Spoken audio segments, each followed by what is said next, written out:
calling the meeting to order. Sorry you have me tonight. Russ is not here.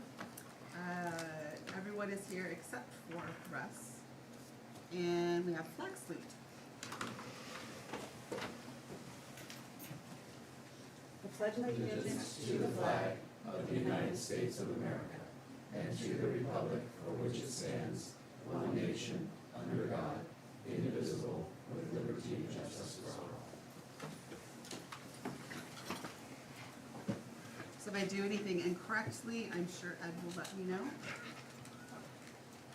Are there any changes or additions to the agenda? Yes, I just want to make you aware, you have a document here. This is a budget recap of all curriculum paid for by the district since 2017. Some of these may not make complete sense to you, so I just urge you to write, just reach out if you have any questions. But that was a question that came up out of the last Instructional Materials Committee meeting, I believe, if I'm interpreting it correctly. Did you want to go over that during superintendent's report, or? We can, yeah. Or did you want to go over it at all, or just? Well, I wanted to make you guys aware, yeah, I'll go over it during the superintendent's report, just in general, kind of tell you some of the highlights going back to 2017, show you some of the different budget categories the curriculum is paid for through. Some of it's done through grant money, some of it's done through general fund, and try to address any questions. I know you haven't had a chance to study this document. We had some email dialogue about wanting to discuss curriculum adoption. Is that correct? Oh, what I was talking about? Well, at the last curriculum meeting, maybe Mike might want to address that, but there was just some confusion about some people there were very vocal about the science curriculum, and it came up about maybe it wasn't in the budget or something like that. I'm really not sure about what we were talking about there, but there was some concern that we were voting, to postpone the science portion. And it seemed to be wrapped around the budget, and that's kind of what I wanted to talk about is, are we really short on money that we can't pursue the science curriculum along with the math curriculum? So why don't we, when he does his thing, then we can talk about that, and then we can throw the budget in. Okay. Anything else? Budget retreat dates, we talked about doing that, and I think part of where some of the budget questions about curriculum and how we purchase it or what we do in general could be answered during that retreat. I tried to explain in my email that the money that's put in to the general fund budget for expenditure on curriculum varies by what is coming up, where our current financial situation is, and what the potential cost might be. So there's several factors, and then I sent a follow-up email to explain some of how ESSER played a role because of the requirement to purchase curriculum with it or support learning. And so we were able to do quite a bit there. So I tried to explain that. If it didn't make sense, we can go through that. And then we will need an executive session for 15 minutes for evaluation of personnel. All right, public comment. Heidi, did you want to speak? No? And Rick, did you want to speak? No, I see I'm on the agenda, so Okay. thank you. You're welcome. All right, consent agenda. Any questions on that? I had just a problem, and I think we've solved it. I wasn't able to view the third one, so that I'll move that we adopt the. Okay. We have a motion. All in favor? Aye. Aye. Approval of personnel action reports. Any questions on that? No? So I guess it's I'm sitting there. There you go. You got a motion, all in favor? Aye. Accounts payable. I don't know if he usually goes through each of these separately, but I just did. Accounts payable, any questions on that? No? The motion? We adopted the consent agenda. Yeah, that's part of the consent Okay, agenda. that's what I was saying, I wasn't sure. Yeah. Don't remember. I wasn't very much help there, I apologize. That's fine. I should know because I sit here every week, but, okay, Dan, financial report? Good evening, directors. I've got my standard report here for you. We'll talk about enrollment, first of all, for the April count. The count was down in traditional from the prior month, 2.85 FTE, and in alternative programs, down 7.5 for a total of a 10.35 reduction from the prior month being March. We are still, again, significantly above. Variance to budget to actual is still significantly above, but we are down versus the month before.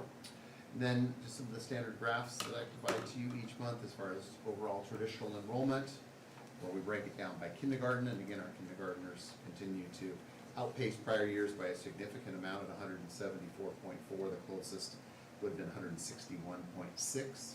So again, lots of kindergartners this year. That continues. The graphs that show how the enrollment has kind of matriculated throughout the year. So Kayla, to the next one. So you can see as we started out September, things grew to October, November, kind of hit a high point, leveled off in December, bumped back up in January, and then we have had things declining slightly since then, and then leveling off pretty much in the month that we just reviewed between March and April. For ALE, it's a little bit more pronounced again because the scale is much smaller, so the changes look much more pronounced. But we saw that September through January clung very closely to the budget line, very, very close. Then we had a spike in January to February, February to March, and then now we've seen that's going to be our high point, where March to April, we did see a decline between March and April. Tax report from Snohomish County, I provide that for you just as a general reference. Again, obviously, we have our levy certification for this year for calendar year 23. Collections always go on calendar year basis, not a fiscal year basis, so it goes back to 1996. Budget status reports, Fund 10, $1,663,605 in general fund. Fund 20, our capital projects fund, $790,702.82. Fund 3, our debt service fund, $127,453.29. Fund 40, Associated Student Body, $173,292.84. And again, ASB is all schools combined, elementary, middle, and high. And then Fund 90, our Transportation Vehicle Fund, $196,842.81. The exceptions reports, as I provide you, first of all, is you have all expenditures. This will be all areas, all categories, salaries, benefits, material supplies, operating costs. For all areas, again, not a lot of significant change. We are still under by 0.5% or 0.5% below proportionate share. However, that is the amount that we're below shrunk significantly. We were 1.3% below last month. We're now 0.5% below. So that is narrowing. That is the amount that we've been running under proportionate share consistently every month, but it's getting closer to where it's will be at proportionate share here. I'm anticipating in the next month, or even maybe slightly above. If you look at just salaries and benefits, that is right at the same amount, 0.5% of 1% below proportionate share. And the last one, material supplies and operating costs. This is the one that changed the most. I had mentioned to you previously that I anticipated material supplies and operating cost expense would start to go up as we get further into spring and into summer. Case in point, as far as this one, just for MSOCs alone, for last month, in the month of February, we were 6% below proportionate share. We are now in the month of March, 0.6% below proportionate share. So the expenditures on material supplies and operating costs are starting to ramp up. This was continued. If you look on the next page for the AP run that we had in April, which obviously the reports that I gave you are just through March, so these are not reflected, but you can see under accounts payable in the dark blue, our accounts payable for the month of April was $755,221. That's the largest we have ever had in history in one AP run. Now, there were one significant item that is in it that was budgeted for, which is our second payment to Washington Schools Risk Management Pool. Our annual premium is divided into two pieces, and the annual premium is about $400,000. So essentially, it's $200,000 in October and $200,000 in April. So that $755 includes that $200,000. But even with that, the total amount was significantly higher than anticipated. I just had a lot of bills that all hit right at the same time, some significant bills that all hit at the same time. So That particular AP run was higher than anticipated and has kind of been reflected in my projection as of right now for ending fund balance being at $1,230,216.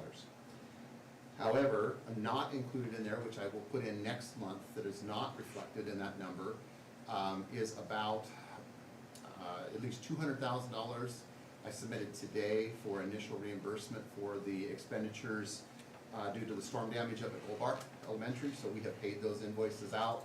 We're now at the point of submitting that claim and getting reimbursement. I expect that to be approximately $200,000 for as far as that reimbursement is concerned. Safety net, we haven't seen final determination on safety net, but we should have a safety net award that'll get figured into that number. And then we also have a grant claim through FEMA, which is about $30,000 that will be coming in here in the next couple of months. So there are some significant pots of money that are not yet considered in that, so I will put those in next month. But timelines just did not allow me to add it to this analysis, but I will have it in there for next month for you. And then again, just some of the general graphic representations of that. If the $1,230,216 were to come to pass, and again, as I said, there are some additional dollars that I get to add in there, that would be 3.7%. But again, I will be adding in those reimbursements for the insurance claims and so forth next month to get you a revised number that I anticipate being above the 4% minimum fund balance requirement. I don't have any questions. Do you have questions? Just one quick one. Sometimes I look through these paychecks and there's a startup PUD bill. What, is that for Gold Bar or? How much was it? It's significant. 93,000 or something like that. From startup? Yeah, it's a startup. I'll get to you guys separate. I just didn't know if that was tied into Gold Bar somewhere. We had a grant reimbursement for some work that was done at Startup Gym. And what we have done before is that when Debbie is able to get a grant award, we take care of paying the vendor, but we claim the reimbursement. That was about $10,000. That was done just recently. Is that what you're thinking? That's the only thing I can think of that said it would have startup attached to it. Would be, they had some work done on the stairs and some of the, on the sidewalks and things like that, some of the access points. That work was about $10,000. PUD is what it was. Yeah. See, that's what. I'd have to look into that. Shouldn't they pay Ed. for 93,000? Gold, well, I'm gonna have to go back and get that correct. But is Gold Bar PSE? As far as, Energy? yes, Okay, yes. so we're, well, anyway, we have Let PUD. me look, that does not ring any bells. That just does not ring any bells for me, so. Cindy, do you have any questions? The only question I have is on that $30,000 reimbursement from FEMA. Yes, Is that going into capital projects when it's put back in, or is that going to general fund? general fund, because what that was essentially is reimbursement for some of the, I don't see one, the air filtration system, the things you see, those white boxes over there, they're throughout the district. It pays for one filter change for those and some acquisition costs for some of those. So it'll go back into general fund. It was charged to Charlie's budget initially when we made those purchases, so it'll be restored there. Yeah. Byron, anything? Nope. Okay, All right. thank you. Thank you, directors. Committee and association reports with SEA. Good evening, directors. Have some fun ones for you tonight. So Kayla's gonna graciously click through for us, but this link is also live in your packet now, so if you wanna look back, and there's a video in here, there's also some pictures that if you wanna zoom in, that they're kind of fun. Awesome. So for this round, I just wanted to highlight that as Sultan Education Association, that's teachers, but that's also our counselors and some of our SLP and our OTs. So a lot of our educators are part of our association. But they do a lot more than just teach. They're also learners, and they also, and this is like part of my favorite part of working with my colleagues, is they just care a lot for our students. And that was evident in some of the highlights shared today. So I have some student highlights and then some staff shout outs that members shared about other members, which was great. So for our first student highlights, we have from the high school that the high school students raised and donated $417 to the National Breast Cancer Foundation. That was part of their Pink Out Week back in October, and they just got their certificate this last month.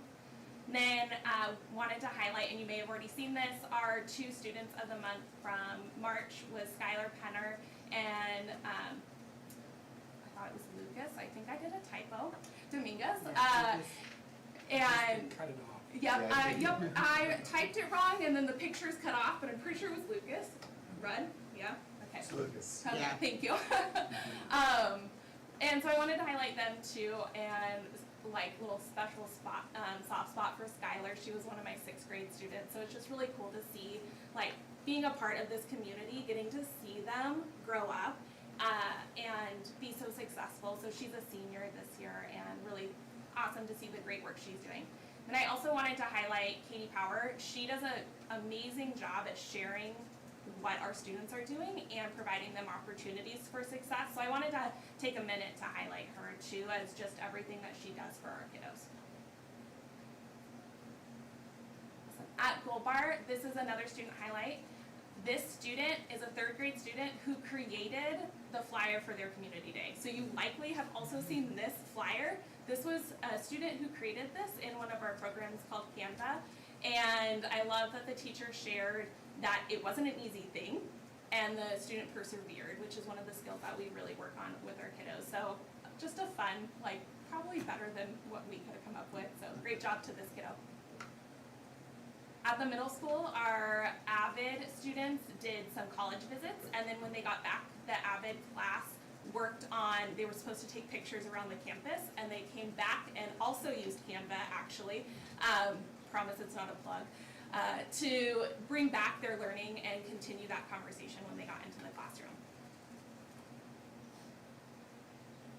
And then this is a clip. It has sound, and depending on how we are on time, maybe we'll come back to this. But this is submitted by another teacher as well, highlighting 2 of the great works that some of our fine arts teachers are doing at the middle school. This highlights Candace Monreal and Emily Suter. They are, Candace is our CTE family consumer teacher, and Emily is our music teacher. And this video, if you have a minute to watch it, is great because it goes through and includes student voice too, like what the students are saying about these teachers. So they are, again, it's clear that they care for our kiddos, and just really great the opportunities they provide. Why don't we just play it right now? Do we have sound, Kayla? I've got it, I mean, I can see it right here, but I think it's okay to do it right now. It's not overly long.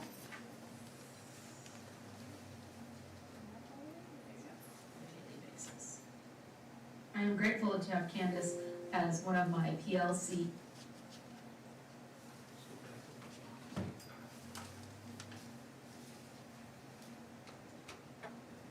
Lucy Mata here, the art teacher at SMS. I want to share with you how amazing my coworkers are. Not only do they give extra time to support SMS Skyhawks, students love them. Both have proven themselves to be quality educators, as well as important assets to our community.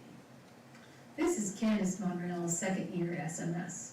Her class, Family Consumer Science, is a student favorite. Kids love being able to plan and prepare foods. Candace has the best attitude about supporting her students, as well as challenging them. In addition to all the hard work she puts into her classes, she coaches cross-country, is an assistant track coach, and supervises cooking club and homework club. As you can see, she has a positive impact on her students and those she interacts with on a daily basis. I am grateful to have Candace as one of my PLC members, as well as a member of our Skyhawk teacher team. Emily Suter has been at SMS for 4 years. Emily works tirelessly, not only at SMS, but with the high school music teacher as well. During these years of working extra hours, she completed her master's in music education. She supports Skyhawks in a variety of activities like drumline, jazz band, marching band, assistant cross-country coach, as well as representing the Fine Arts Department as a member of the building leadership team. Her efforts to help our budding musicians go above and beyond. I am grateful we have Emily at our school and look forward to the many great things she will accomplish here in the future. If you get a chance, please extend your appreciation to these teachers for the amazing work they do at SMS. That was great. That was good. That's from Lucy, who has also done the art video before for you. I think I should probably give her my job of presenting to you all. She did such a good job. So those are some student highlights and a couple staff highlights. The rest we have are staff shout outs from different members. So our next staff shout out is Melissa Amundsen. She is a kindergarten teacher at Gold Bar. And she is engaging in some learning this year and applying it in the classroom in such an inspiring way. She is taking Minecraft education and trying it with her kinders and actually getting them to create and engage and do some learning. I have the opportunity to go through a session that she's a part of right now, and she shared out how this activity went, and these are some pictures from it. This was the first time she had students get on Minecraft. If you've heard Minecraft, it is a game, but there's another version called Minecraft Education that has some different features that can be used in the classroom. So in this example, she is tying it to their community day of space as their theme. So she has this world that students walked around and were able to engage with what they're called NPCs, like these little people, where they can learn about space. And the cool piece is too, when they walk up to them to talk to them, there's an option to use Immersive Reader, which will actually read the text to speech for them. And Immersive Reader has some other accessibility features built in that help with translating and help with students who have dyslexia. So it's a really great tool she's teaching to her students early on that will help them have success at the school. So we wanted to shout her out for the great work. And if you go to the Gold Bar Community Day, you'll get to see a little bit more of what she's doing in her classroom. Another staff shout out that was shared is for Lindsay Rodriguez. She took on the third grade team from SES, wanted to highlight that she took on planning the third grade trip. And with her efforts, they were able to attend Weather Day with Como 4 and stay for the Mariners game. So the kids had a blast, and some of them had their first Mariner game. So thanks, Lindsay. Last one is me. I didn't put it in here, so I'm not going to read it, but I'm going to take advantage of this opportunity to share a little bit more about the class that I'm offering right now. I'm doing a training, and it's 4 different sessions after school over the course of a month. And they're an hour-and-a-half sessions on Mondays. Teachers come at 4:15 and stay until 5:45. And we had 26 people sign up. That's like about a quarter, or like 20% of our staff, that they are willingly choosing to join and come do this work and engage in this learning to see how they might use this intentionally with students. So I feel weird putting that in there. So I wanted to highlight the teachers I get to work with, including Jeff. He was here all day long and came to my session and came to the board meeting. So he has a very long day. And one of the things I love about those sessions is that it gives us teachers a space to collaborate with each other and talk about how this actually looks like in our district and how it can support our students, which I think is really powerful when we're able to do that learning together. So they're gonna start implementing some things and trying it with their students and see what intentional connections we can make with content and getting students creating. And I think that's the last one. So, thank you. Awesome, thank you so much. All right, teaching and learning. I think if you go through what you have to go Sure. through, and then we can discuss the curriculum absolutely. question after that. So, good evening, directors. Thank you very much for invitation again to be here. To this month, I'm focusing kind of where we are in teaching and learning right now. Most of the campuses have assessment prep going on, and I gave you a list of those in your packet. So two of those are completed, and we'll have some preliminary scores back from WIDA, I believe, later this week, and I do score validation, and then we get the actual reports in June. And then highly capable are Laura Blasco, our TOSA for highly capable. She finished testing. It's a very long process. And so when they start, we start with a third grade screener, which is one of our universal screeners. So all third grade students are tested, and then we go immediately after the testing company can get the information transferred over, we start actually doing the full battery. And we had 70, I believe it's 77 referrals this year. So and those come from parents, those come from teachers, counselors, and even some administration. So we met last week and we did our selection committee. We look at probably close to depending on what grade level, we look at anywhere from 12 to about 20 data points to make our decision and look at the kind of the whole student and see if they're qualified. So it's a great process, and we've kind of finessed it as we've gone through several years together. We bring administrators, counselors together, and we make those decisions. We did add a nonverbal screener, and the purpose of nonverbal screener is really to cast our net wide into the multilingual population, and also those that may be twice exceptional, which means they have an IEP for individual education plan, but they may be very gifted, or we don't use the word gifted anymore, highly capable. And so we have some of those students that we have identified too. So the nonverbal and it's used as a universal screener in first grade. We're just finishing the pilot, and we'll make a decision about that in our stakeholders meeting in June. So jumping down to the professional learning, I want to highlight the technology training that Bree is offering, and but you have to understand Bree offers probably 25 maybe at this point. Don't know. A few, yes. So that's ongoing, because those needs are they're constantly being looked at and then approved, and we run through the process for that. So each of our buildings has the professional learning communities going on. Not every Friday, but pretty much we try two Fridays a month, I think, is where we kind of hit on. And then we've done some differentiation training for our secondary staff. We have session 3 of 3 for this school year, this Friday. So we're finishing that. And then right before break, we had a room full of secondary teachers that teach math, and they had that extra training that we talk about in Instructional Materials Committee, how many times I asked the trainers to come back, and they had such a great session. They were all there full 2 hours, and they just pushed right on through. So it was very exciting to see that. And so those are just some things that have been offered just in the last month or so.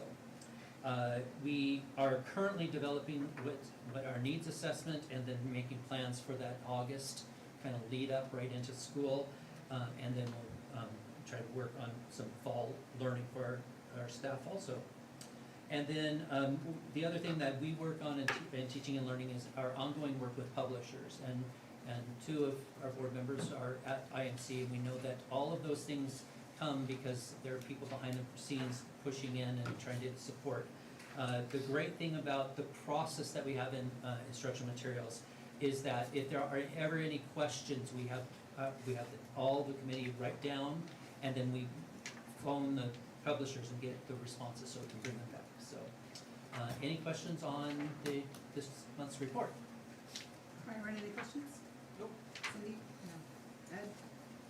So I think maybe I can encapsulate what the questions that we had, I think, were, or just what's going on.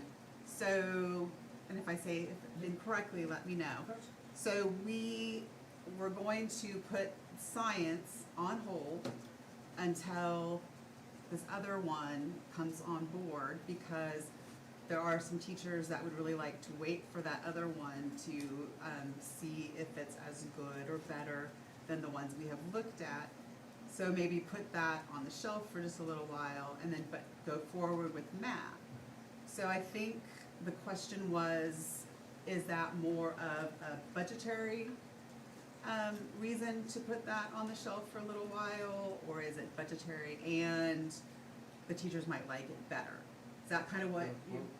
See, you left, and then there was it got kind of vocal, you know, with a couple of teachers about the science. And Well, and I mean- really didn't understand, you know, what a couple of them are really talking about in terms of curricula that they're teaching now that seem to be absent some things that they want to teach or think they need to teach. And so I didn't quite understand where they were coming from, but then the answer seemed to be budgetary, and so Well, maybe. if you remember in my discussion, I said, when I went to like our assistant superintendent at Northwest ESD and the Science Material Resource Center, where we have someone that we work with on all of our supplies, and we have our regional science coordinator that works with OSPI and Northwest ESD. And all of those were the influences that I wanted to make sure that the committee had all the information to make a decision. And I didn't say, I'm suggesting we postpone. I said, here's some information that I've learned since the last meeting, and I wanted to make sure that the committee had a moment to consider that. And then what we ended up doing is we ended up getting on a budget conversation, we ended up getting on other things. The idea is that, you know, we have an opportunity. This is a once in a 10-year opportunity. And as I've said that all the time in instructional materials, it's an 8-year cycle, but it takes 2 years to get through the cycle. As I know Cindy and Gigi have seen, it takes that long to do the work, the research, the matching of criterion, and then to the pilot stage, and then finally to bringing to the board for a final decision. So that's roughly a 2-year process to get all the way through that. So, and I know that that's something, and I think we owe it to ourselves to make sure that we're looking for the very best curriculum. I believe we have one that's ready to go forward, but the committee, when we took the vote, I believe it was 9-2 is what the vote, and it was 9 to postpone. But there was some discussion. So I didn't understand the disconnect. Budgetary is one aspect of what we have to look at. Open SciEd, which is the other program, is being developed as we speak. We don't have an actual cost at this point, but it's one that would be up with next generation science standards, and it would be something that's developed by Washington State, but also influenced with the others that are doing Open SciEd or Open Ed resources completely. Yeah, I think that the budgetary concern it's not the biggest concern. Right. The main thing is getting the best science curriculum that we can get. Well, what was the teacher from Gold Bar? She was quite animated.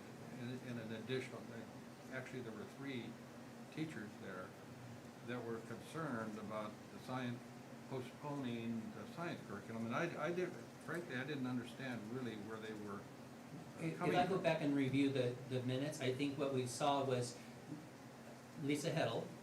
She said she was concerned about the 5th grade using the current resource.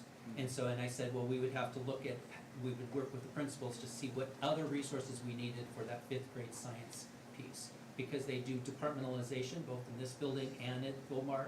And they have 1 teacher at Goldbar that teaches 3 classes of science, and they have 2 teachers that teach 2 classes each. And they do science and math, and then they split it, social studies, English, to the other teacher that they team teach with here. They have 3 teachers out there that rotate. So the idea is they were both concerned about the 5th grade not having enough to prepare for 6th grade and 7th and 8th grade science. And so that was one concern I heard. The other concern I heard is that there was a fear, and now these are my words, there was a fear that there was a postponing of science, and that's what we always do. And one was more important than the other. And we determined in the room that that was not the case. They both have relevance, both have impact on our students and impact for our teachers. So we want to make sure that we are moving towards that direction where we can complete that. The third was the animation, and I think it was just frustration because, you know, she really wanted science and she was demonstrating that. I think my question is then, is there something that could solve their concerns that is a budgetary thing that we could solve here at the board level? Well, we're still providing science materials in the elementaries. No, I'm just wondering, is there something that the board could be presented with that would solve that issue? Well, And I'm still not clear as to the issue. You Right. mentioned fear, and I think that I'll was... come back and ask you for mystery science and the supplies that go with it, probably the next business meeting, so. Okay. I'm doing that, and by that time I'll have a solution with the principals worked out for 5th grade. What else do we need to do? So that would be probably going to be my proposal next time. I wanted to make sure that we were finished with this, so I'll come to you next time for They that. just wanna make sure they have Yes. everything they need Yes. now. Yep, Then we wait to get the new one out, and then we Yes. can see if we like that one better, and then we can go forward with that one, so. Yes.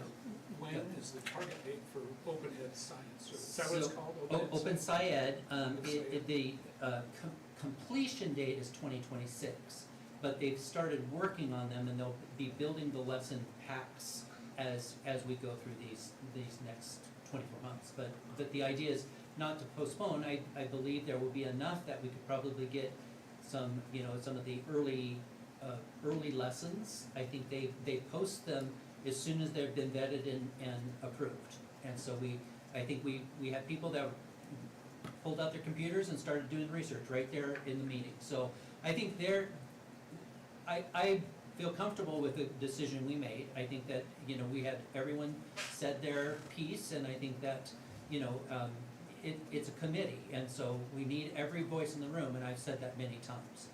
The parent voice, the board voice, the teacher voice, and so we do that. We have administrators' voice in there too, so. I think we're good. Okay. Is that it?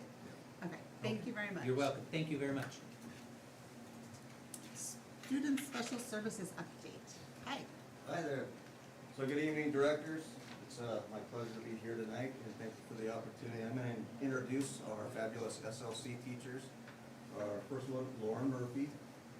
Lauren is our SLC teacher for the primary grades, and she's at SES. And then intermediate is Jeff Proctor, and he is at Gold Bar. Tonight I'm going to have them explain a little bit about the curriculum that we're going to use for our SLC classrooms. One thing, just so the board understands, it's very difficult to find a comprehensive SLC program or a life skills program, especially one that's aligned K through 5, addresses the Washington State standards and Common Core, and meets the needs of the IEP goals. So we were able to find one, and I'm going to let them talk more about that. The goal for us is maybe next year looking at getting a curriculum in place from 6 through 12, so we have full alignment K through 12. And it might be the first time that's ever occurred in our district. So I will stop talking and let you guys start talking. Thank you.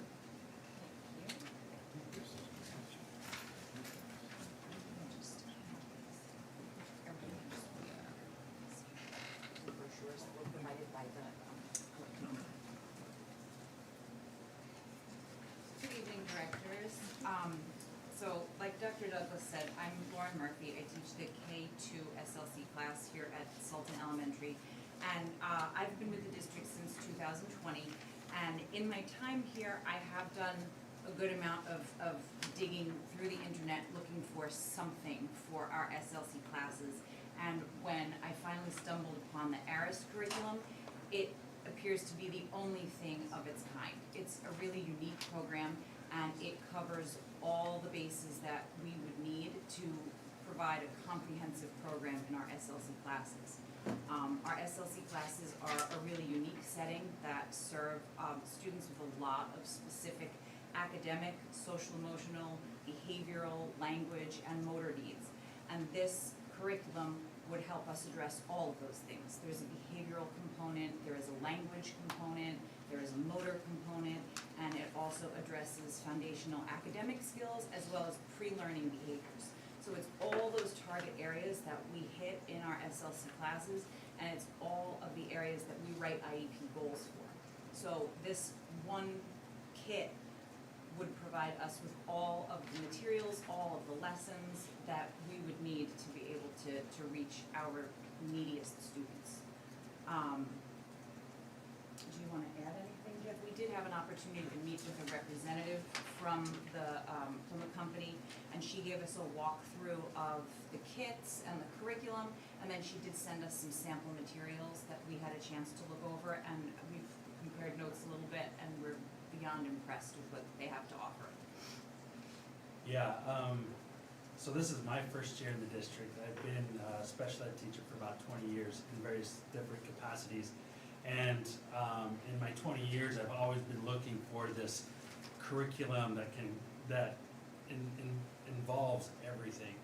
That we don't have to sit there and go spend time trying to find something that adapts to our students. And what I found is through this curriculum that Lauren and I have looked at, that's everything that we need. It provides the lesson plan for us. It provides a lot of stuff for us that we can modify if needed, but it gives us a foundation that we can work with. Where before it's been a lot of grab and go, teacher pay teacher, that kind of stuff, just to get a comprehensive curriculum. And we found that this one really will work. The other thing that I really like about this is that we can also assign our paras to start teaching lessons as well. So it's not always on us. Our paras do a wonderful job, but giving them guidelines to be able to take the data that we need them to take on IEP goals. This curriculum has some suggested IEP goals that we can write to. And I just feel it's what we need, especially at Lauren and I, our level of students. Because there are a lot of components throughout the day. And this curriculum will really help us develop a great comprehensive plan for these students. And the cool thing that I really liked about this is that, so Lauren's students come to me. Her students, she'll develop, it comes with a binder. That binder goes from her to me. And then from me, it'll go up to the middle school. And middle school could go up to high school if we go that far.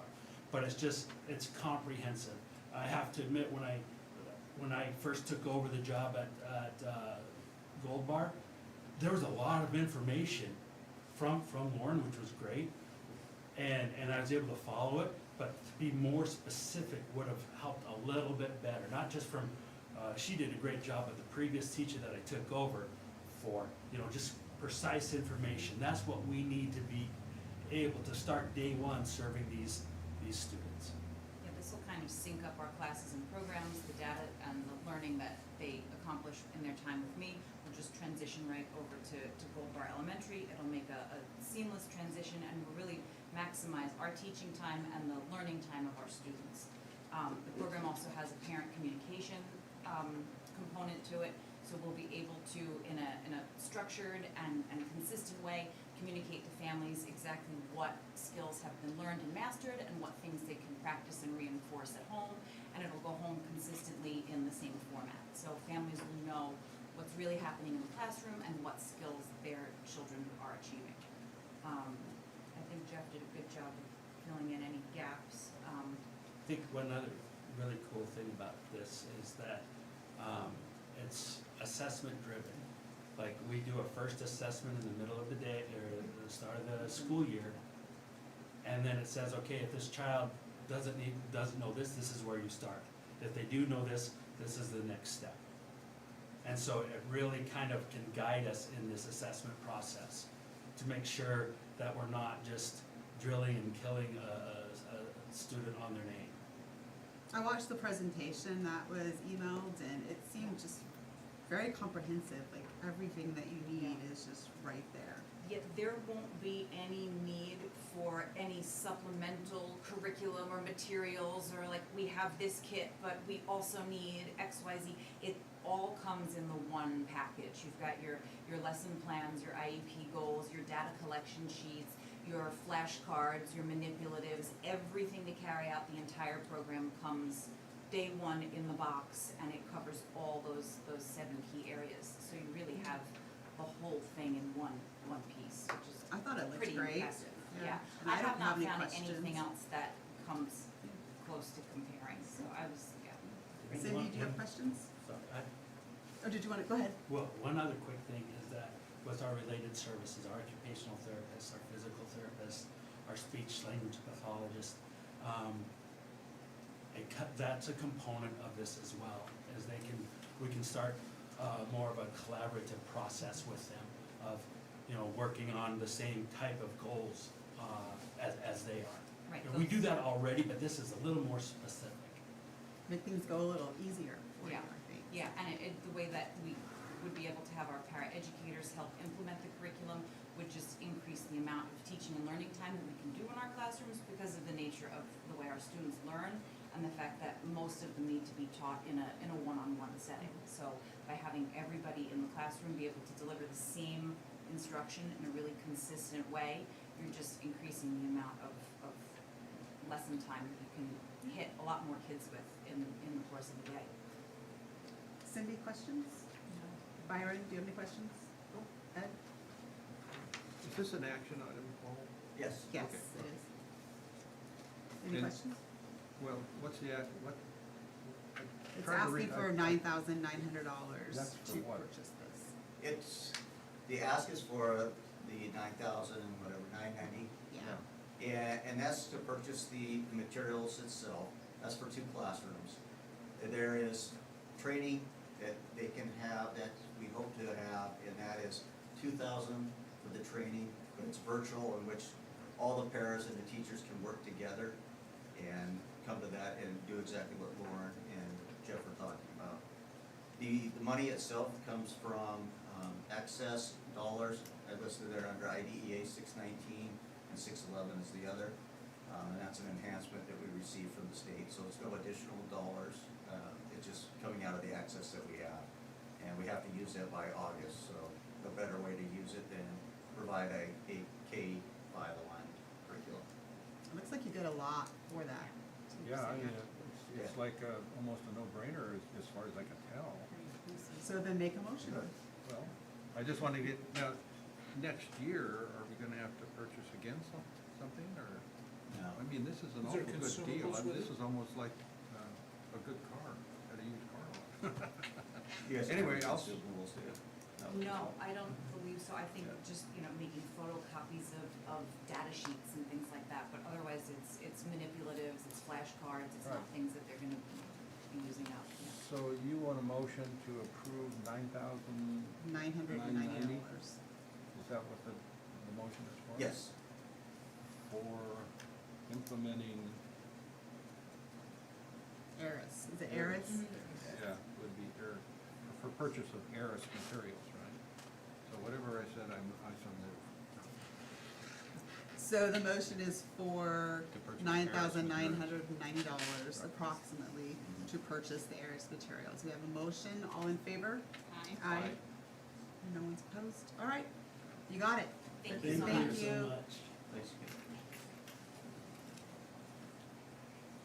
All right. We're down to business. Recognition of Catherine. Is she in the church? Actually, so not able to make it, so Okay. we're going to put them on for the May meeting. Okay. I believe it's the May business meeting. Okay. So then we have review of course framework for equivalency for greenhouse and nursery Yep, management? I'm handling that for them. Okay. It's, these are the pathways that we're required to get approved. They rotate by year depending on the pathway that it is, and there's really little to no flexibility. It's all locked within the benchmarks that are part of this horticulture and landscaping course, and you can go through and see what the various benchmarks are through the units. And so my recommendation is you approve it, but certainly I will entertain any questions you might have, and those that I can't answer, I will go get an answer and bring them back to you. This isn't one we already approved? Yeah, I thought this was just an information thing. Because we approved one a couple Yeah. meetings ago. This is already approved. It's the next one, it's the part 2, like a sequence to it.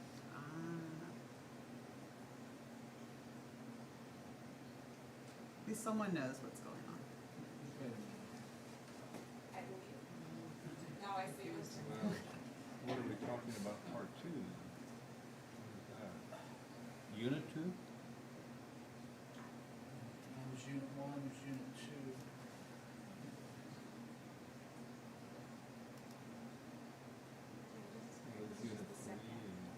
Oh, it says on there already approved. The CTE class was, this is the second framework that she said she was. Yeah, so the framework may have been approved, but this is the second course under that framework, if that makes sense. Well, let's just go ahead and do a motion and First do of all, this. is there I any, don't have any is there a questions. fiscal impact here, money-wise? There's no fiscal, Dan, is that true? No, There is no. there isn't. Mm-mm. This is, you basically have to lay out in CTE what you're teaching from start to finish. Everything's gotta be there, and So- that's what this is. Can we get a motion to approve the new course, horticulture landscaping CIP 01060, state course code 18052? So moved. All in favor? Aye. No opposed? All right. That is done. Approval of football camp. Rick, I guess that's you. I So so would be moved. me. Thank you, directors, for taking the time to listen to this little proposal. You should have all kinds of documentation and stuff. I know Kayla, I sent probably 20 different copies of everything to. Basically, I want to take a group of football players to an overnight, multiple night football camp at Central Washington University. We've never done anything like this. It has fantastic positive opportunities for these guys. They financially, they pay for it through to the school, to ASB, and then Central Washington will build a school based on how many players we take. So the players basically pay for it. And it's really not too expensive. This will be 4 days and 3 nights, all food, all housing, plus collegiate instruction, scrimmaging, 7-on-7, different kinds of competition for $320 per kid. So it's a very, for a camp like that, it's a very inexpensive camp. So the players are paying all of it. You're not asking for any money No. from us. You're just I just asking need your for approval approval to so go. that I can take 25 teenage boys away from their parents and away from their pantries and the refrigerators, and have them, for many of them, first time ever, to stay in a college dorm and get that experience, to be around college coaches, to be on a college campus, to give them that kind of insight into their future. And also, we get to play the fantastic sport of football. Sounds So like that's fun. what we're doing. Yeah. I have no questions. Does anyone have any questions? Just, there was a couple of numbers there. The last one I saw was 30 plus, so is that, how many advisors did you have going with you? I only saw 3 names. As of right now, I haven't charged the kid anything. No kid has submitted any money. I have 23 players that have committed wholeheartedly, if you will. And there's 5 chaperones. Yeah, right now, I have 5 chaperones. That's not a problem. The other thing is the collegiate, all the college coaches are there as well. They're grad assistants. They're in dorms. There's curfews. I did a camp like this when I was in high school, and, well, if you've ever been to Central, there's nowhere to go, okay? So, that's just kind of how it works. So, Does anybody else have any questions? Yeah, can you just, kind of for the record, go over what the transportation plans are? we'll be picked up at 8 a.m. At the high school on the Saturday morning. They'll transport us over there, hopefully get there within a couple of 2 hours, 2.5 hours, 3 hours. There is they register there at the camp, they get their dorm assignments and so forth. The bus driver will take the bus home, and then the bus driver will come back and pick us up on the following Tuesday at about 12:30 in the afternoon, thereabouts. and we'll get back home around, who knows, 3 or 4. Depends on how hungry they are. It's really Sounds a weird. little like. They're so motivated with food, so I mean, Yeah. Sounds a little like same kind of thing that the basketball team does usually. I'm not familiar with For what their they do. camp over there, yeah. Oh, is that right? Same type of thing, yeah. Okay, yeah. All right, so we need a motion to approve the football team going to Central Washington University for football camp. So moved. We have a motion, all in favor? Aye. No opposed? All right, you're good to go. Thank you, directors. Good luck with that. Oh, yeah. Hopefully it'll pay off and we'll have more than 6 wins we did last year, so. I was told you got like 70 players Well, I have, there. Sixth graders too. I have 38 high schoolers. That was me. That was me. Take it easy. I have 38 high schoolers and there are about 38 sophomores through seniors from last year, smart aleck. And then all the 8th graders that are coming up. But I have a meeting with them next week. That's fantastic. So we should be looking like at about 60, 65 players, is my expectation. Which would be good, as long as all the helmets fit. Because we have 65 helmets, so. Oh, is that right? Yes. Got like no spares. No, well, last year we didn't have enough helmets, so we had to go borrow helmets from other school districts in different colors, and that's fairly embarrassing, but luckily Dan and everybody has been really, we've been as creative as possible, and we ordered in time to get free equipment because we ordered in time, and so. So when you make an order of that size, they give you the 3 things? If you order, in this particular year, if you ordered 5 helmets, you got a 6th one for free. And so we made sure to order the minimum, so we got 2 free ones. You basically have to add about 8 helmets a year in order to stay on track, Sure. because each shell is only good for 10 years, and then you can't do anything with the helmet, it's illegal at that point. And then usually about every year, you'll lose about 5 helmets through the reconditioning process, because the shell will fail or something along those lines.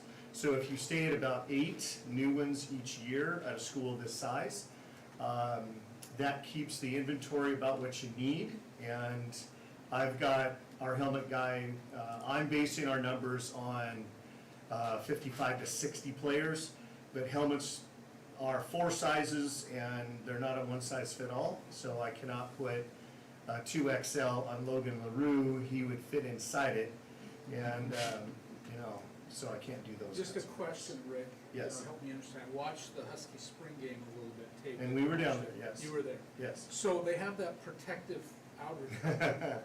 Do we use those too? I presume that's for just. Dan's not gonna wanna hear this part at all. Concussion protocol. Pretty soon, that's something that every single high school is gonna be looking at.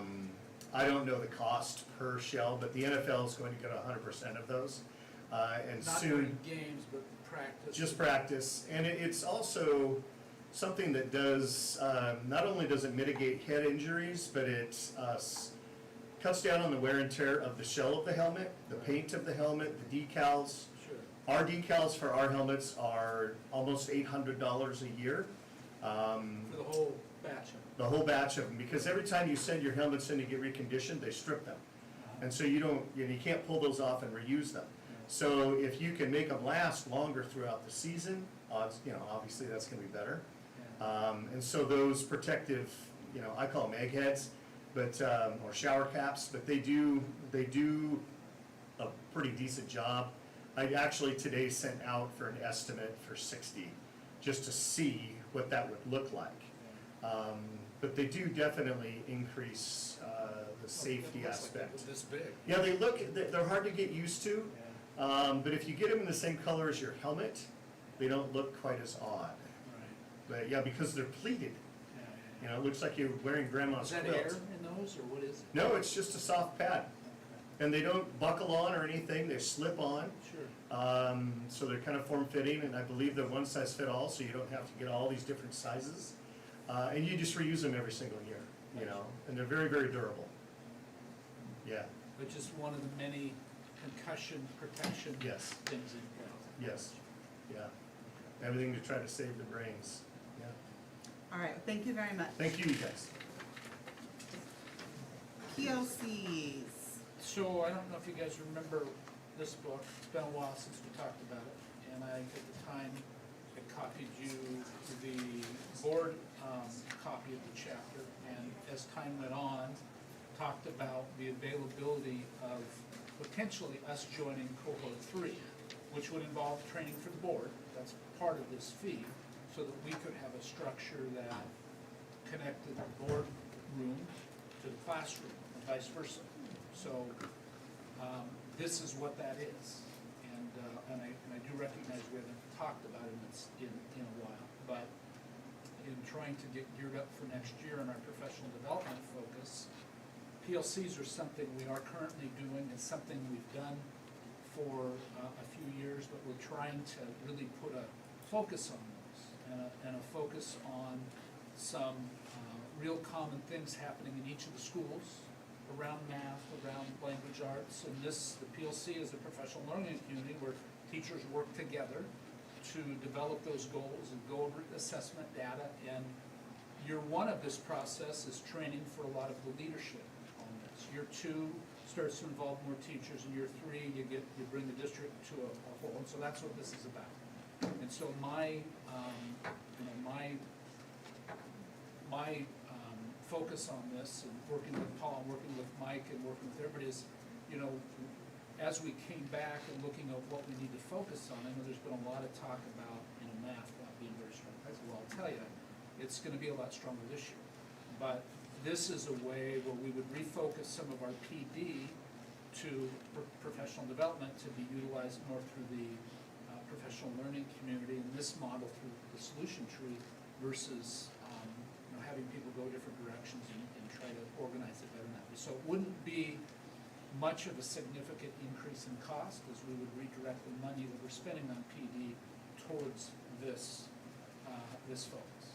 So I understand that the contract I gave you maybe doesn't explain all of the answers that you might have for it, but certainly if you read the first chapter in here, and I resent it just so that it would remind you of where we were when we were looking at all of this from the board's perspective, that's what this ties together.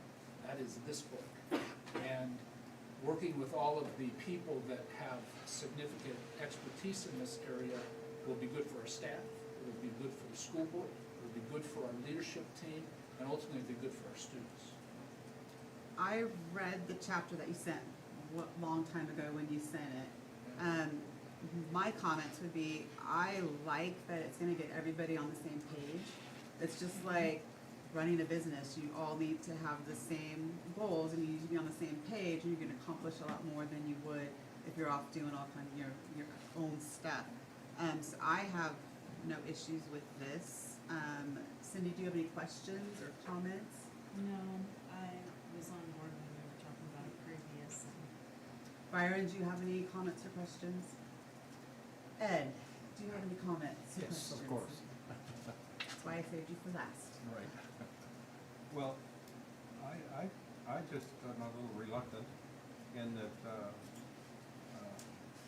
it's a lot of information. I did read the first couple pages, but I don't exactly know what the need is exactly. And I don't see the traveling from whatever the need is to accomplishing that goal in here, other than the fact that there's a lot of virtual stuff, and then there's some on-site stuff, and I'm not sure what they're talking about there. They come to us. And is that extra money then? No, it's the cost that's in here. So we can do it virtually, or they can come here? Well, I think it's a You're gonna do combination of both. the two. There's It's a both. combination of both.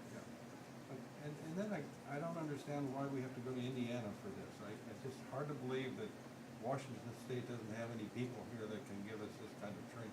I kind of went through this with the airline thing, we did the, Well, this is based on Yeah. work they've done in the Water River But I School mean, District, which is what Washington is this State. going, how is this going to actually help improve our students' outcomes? And I don't, so far I haven't had time to really go through this. And I'm more, when we sign these kinds of contracts, it's more like you know, we come in here as individuals, and I haven't had a around the table, you know, discussion with the other board members. Maybe they know something I don't know. And so I'm reluctant to sign on to these things because there's really not that collaborative kind of thing. We all come in here with our own opinions of what we've read, and we haven't talked about it. So this, right, is a great example of a collaborative thing. It's all of these And it costs us administrative. $150,000, but I mean, is it really necessary? What are we gonna get out of it? I'd like to see the goals and exactly what, at the end of 3 years, what do we have for the money? If you read all of it, it tells you what they're gonna learn, what we're gonna learn. There's some things that we're gonna be a part of. Well, There's I've some read things, some so of it. everybody needs to be on the same page in order to get the best out of our students, I think That's is the the main thing. discussion I'd like to have before I sign on it. That's all. So. And that's but what I mean, we're doing right now, we're discussing. uh, And then we can, Yeah, we're under, no, I'm talking about a real, there's the chapter they send is 50 pages, the contract is 12 pages long, and I want to read that stuff before I make a decision. And Well, I don't think I'm did you in read time this to- chapter one when I sent it to you in the fall, when we talked about it after? We showed up in a meeting and talked about it. we got that months ago. Yeah, I don't And part of it recall. was, I can tell you right now, the reality of what happens is, as hard as we try to pull everyone together, there's a difference in philosophy. Sometimes people don't want to do it. Most, however, do. There's a difference in leadership ability in the buildings and how that plays out.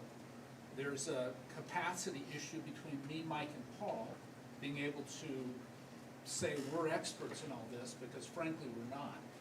You know, we try to do the best we can to bring people together. There's the assessment that we oftentimes try to do too much, rather than get focused on a way that to do it. So the whole essence of a professional learning community is that what do you want students to learn? We define that together.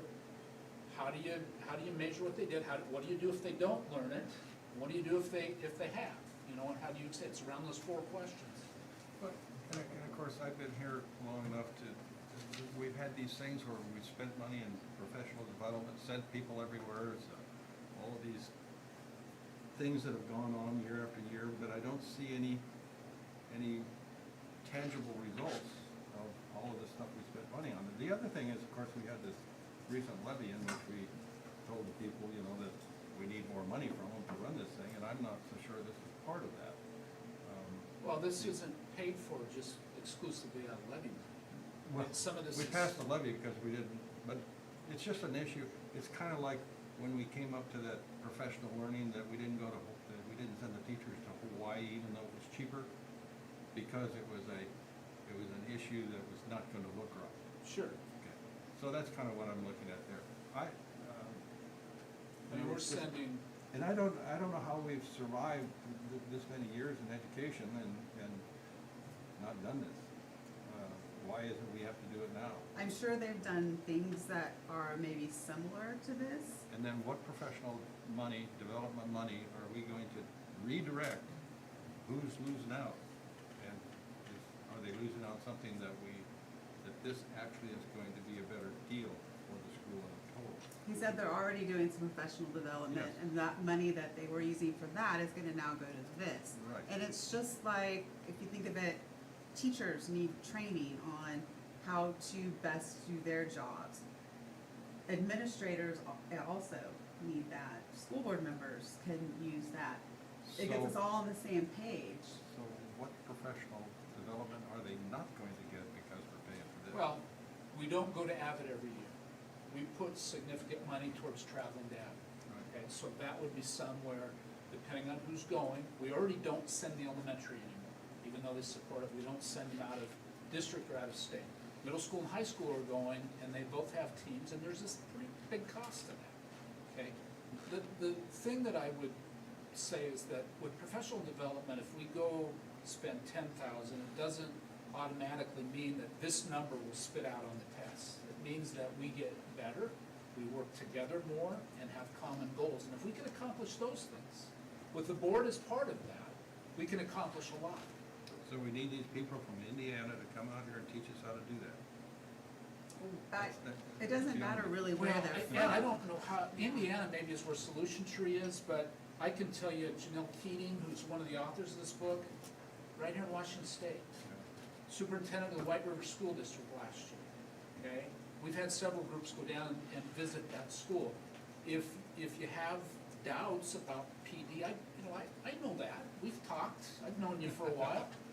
This, and so I don't know what answer I could give to you, or I don't know, even if I spent several hours trying to prepare, I don't know if that's gonna change anything, to be honest with you. I guess that's what I'm at. We spend the money, but we really don't know if it really Well, accomplishes I anything. believe in the it long run. does. I mean, you've hired me to, recommend things, and at some point, hopefully there's a trust that what I'm recommending is the right thing.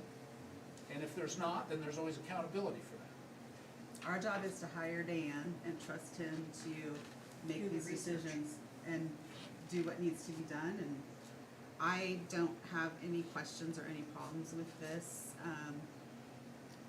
I know that you might, but if we could get a motion to approve the PLCs at work. Did you have another question? Is there a way, say after year one, everybody's going, this isn't something that works. Is there a way we can opt out of it after year one if there's a consensus that says this is not the right fit for us? Or are we stuck for 3 years going, man, after year one, this just isn't going anywhere?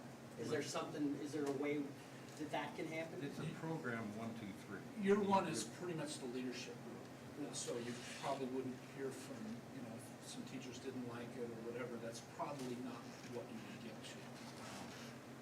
Not in year one. I think there always is, at least, in this kind of a deal, but I didn't read the fine print and see Yeah, that I'm just exactly there. Here, obviously, we all do things I know later on.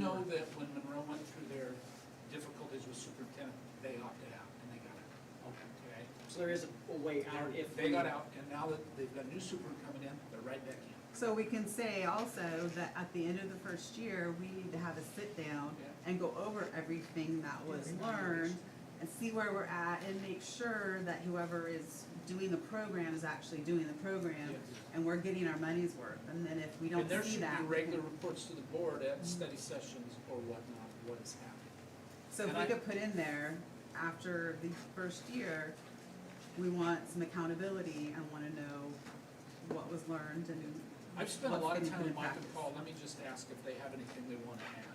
We've spent a lot of time on this issue.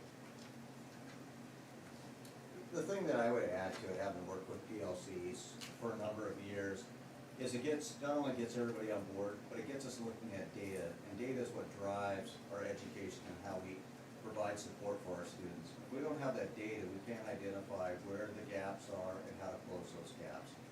And this provides that process. Not only does it provide the looking at data, but it's bringing people collectively together to look at how do we solve that problem and work together to overcome those needs.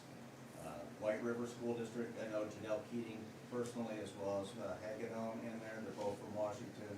Huge success, the entire district's on board and has been for over a decade, and they're seeing great gains from it. How did you measure success? You say Measure great success What through is it? a number of different things, common formative assessments, common summative assessments, SBA test scores, and other standardized assessments. Were improved? Improved, we also saw improvement in graduation rates. So those always show me that it's working and they're having more success. And then how do we deal with the replacements? In other words, the people that go through the program, in year 3, 4, or 5 are no longer there and you hire somebody new. So how did they get caught up or caught in or brought in? It's kind of a synergism kind of a thing. Well, I think when you establish it, and I'll just use White River as an example, when you establish it, it's a culture, it's part of your system. So really, you've reached the level, what we call transcendency in change. When that happens, the culture brings those people in, trains them, and brings them up to speed. It's a process that they normally do, they educate them on how to do it, and they support them as they grow in their own learning. Do we have a motion to approve the PLC program? I was just gonna say that one of the things that this does really builds the systems that need to support. And so, you know, instead of just three of us coming from the district office and working with the admin team at each building, we actually pull all together, and then that is, then the next ripple is to the teachers, the BLTs in each building, and we train them. And then that goes out to the actual PLCs where the work is actually getting done. But everyone has responsibility, so the name of the book is from the boardroom to the classroom. And so everyone is on board on the same page. Well, and let me ask Paul, if, you know, that first description of the courses they have is kind of trying to turn that top-down organization to a bottom-up organization through PLC. They talk immediately about top-down. They're kind of trying to get away from the top-down organization. I think that's initiative Right. coming down, but support has to come down. So, and they're different, so pushing the highest push on what needs to happen, but it's about support. So you're supporting Dan, who supports the admin team, and we support the teachers, and so it works its way down. I think of initiative as more pressure to do something exactly the right way, where support is, you're saying, you know, we're looking at what we're trying to do, and we're trying to build this system.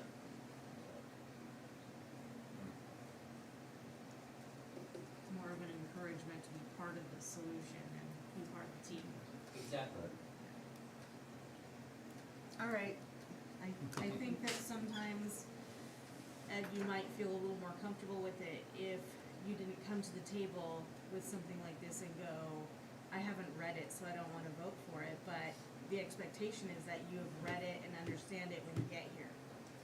My expectation is I've read it, and then I'm able to exchange the information with my fellow board members and then come back and vote on it. Too many times we go into these contracts and it's not right. And yes, I've been through this process, the synergism thing with the captain and the co-pilot and the engineer, and we went through all of this stuff because of the problem. And see, that's where the need was. The need in our situation at that time was, it was the top down. The captain said, we're shooting the approach. Nobody was able to challenge that. And they found through this cooperative thing where they gave permission to the other lower crew members, it changed the whole cockpit thing that went on there, and it was the need was to reduce accidents, and I think it worked. But I don't see that here. I don't see a clear need, and I don't see the clear way, and maybe I just need to read them. I think to piggyback off what Cindy said, one of the things I learned at one of my sessions at the conference was you get your packet, you read it, you ask your questions of the people that can answer those questions before you come to the meeting, and then when you get to the meeting, we can have that discussion, but we've already had our questions answered, so When I it's a give little something to better. my attorney, he says, I'll look at it, give me 3 weeks, and you're giving me 2 days, and I've got a busy life of my own, that's all I'm saying. Well, these first things, remember, Some of we these moved it back things I to think- Wednesday.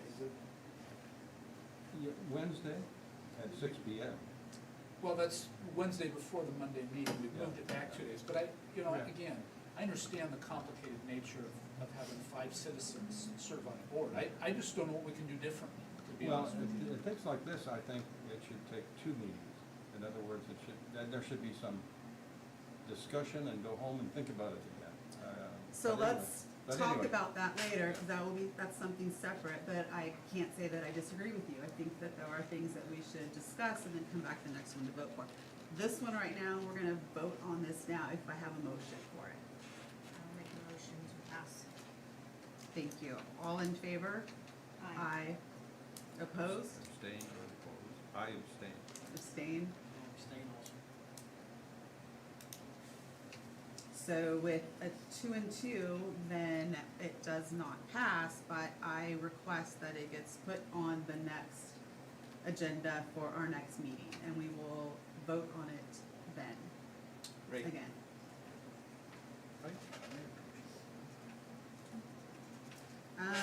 Next is SBA enrollment increase.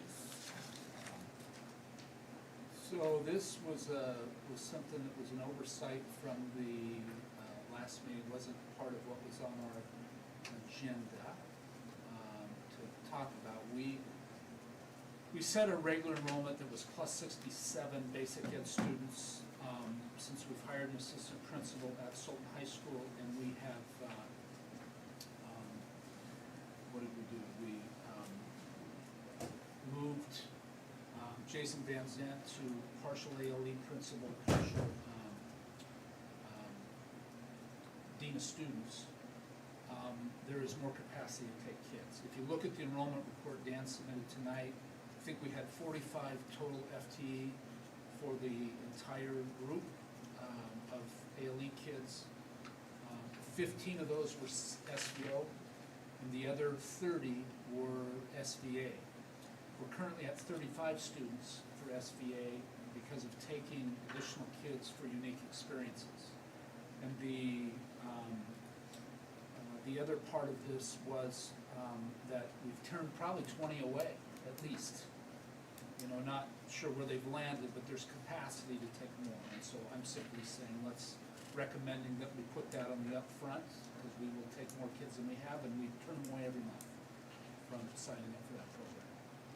And I picked 20 based on the number I think we've turned away.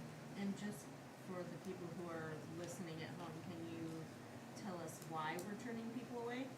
Because we don't have the staff capacity, meaning that staff is not enough time is dedicated to be able to serve the students. The person that, we have one individual serving about, I think it's about 15 kids, or 10 to 15 kids at the K-8 level. And it's only, that's on a .2, which is, 1.0 is a full day contract, .2 contract.